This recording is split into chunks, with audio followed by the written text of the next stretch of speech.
मंत्रिमंडळाच्या बैठकीमध्ये आज काही महत्त्वाचे निर्णय घेण्यात आलेले आहेत।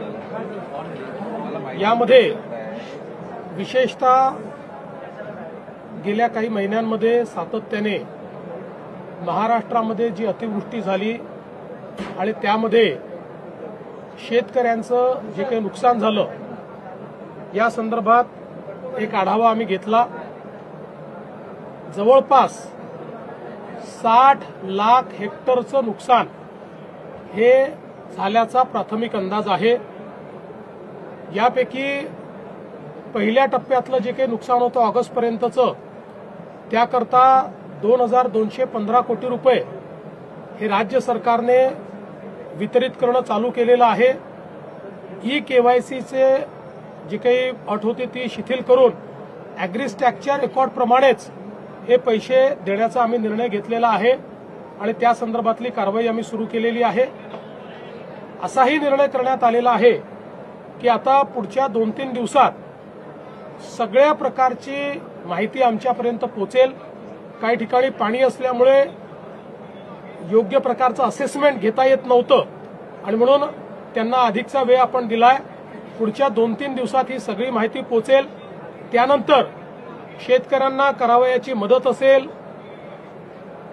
जी खरडून गेलेली जमीन आहे त्याच्याकरता करायची मदत असेल, विहिरींच्या संदर्भात करायची मदत असेल, घरांच्या संदर्भातली मदत असेल, तातडीची मदत जी आपण सुरू केली आहे त्या संदर्भातले निर्णय असतील, वेगवेगळ्या प्रकारे ज्या ज्या प्रकारचं नुकसान झालेलं आहे त्या सगळ्या नुकसानाच्या संदर्भात एक कॉम्प्रिहेन्सिव्ह पॉलिसी तयार करून आणि ही सगळी जी काही मदत आम्ही करणार आहोत ही पुढच्या आठवड्यामध्ये त्या संदर्भातली घोषणा आम्ही करू आणि शक्यतोवर आमचा प्रयत्न आहे की सगळी मदत ही शेतकऱ्यांना दिवाळीपूर्वी त्यांच्या खात्यामध्ये मिळाली पाहिजे अशा प्रकारचा प्रयत्न आम्ही करणार आहोत। तसाच निर्णय मंत्रिमंडळाने घेतलाय।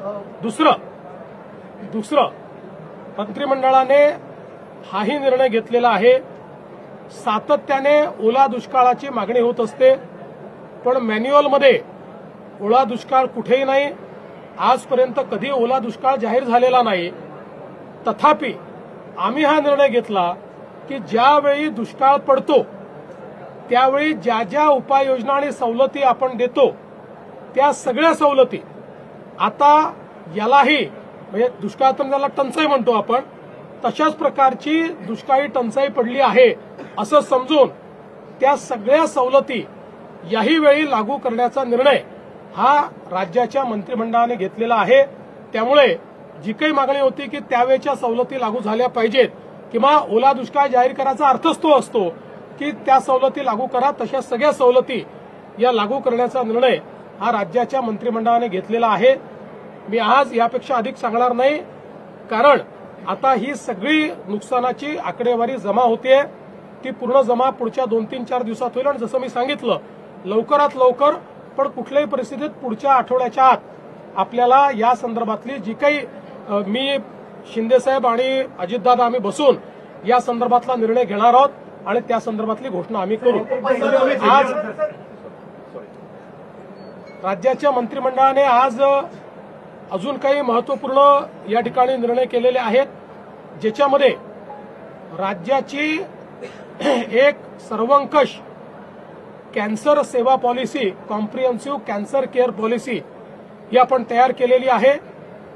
या कॅन्सर केअर पॉलिसीच्या माध्यमातून राज्यातल्या सगळ्या जिल्ह्यांना कॅन्सरचा उपचार हा उपलब्ध राहिला पाहिजे अशा प्रकारची याची रचना करण्यात आलेली आहे।